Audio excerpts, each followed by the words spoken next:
আজকে আমি একজনের নাম লিখবো, কারণ আমার কমেন্টে নামটা লেখার জন্য অনুরোধ করেছিল, তার নামটি লিখবো। আপনারা সবাই দেখবেন কেমন লাগে নামটা। যদি আপনাদের ভালো লাগে তাহলে আপনাদের নাম কমেন্টে লিখে যাবেন, আমি সুন্দর করে লিখে দেওয়ার চেষ্টা করব।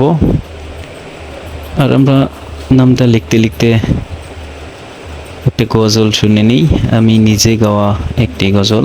যদি গজলটা ভালো লাগে ভিডিওতে একটি লাইক দিবেন, কমেন্ট করবেন, সাথেই থাকুন। খোদা হাফেজ। এই মিছে দুনিয়ায় তুমি থাকবা কতদিন, এই মিছে দুনিয়ায় তুমি থাকবা কতদিন, হঠাৎ করে উঠবে বেজে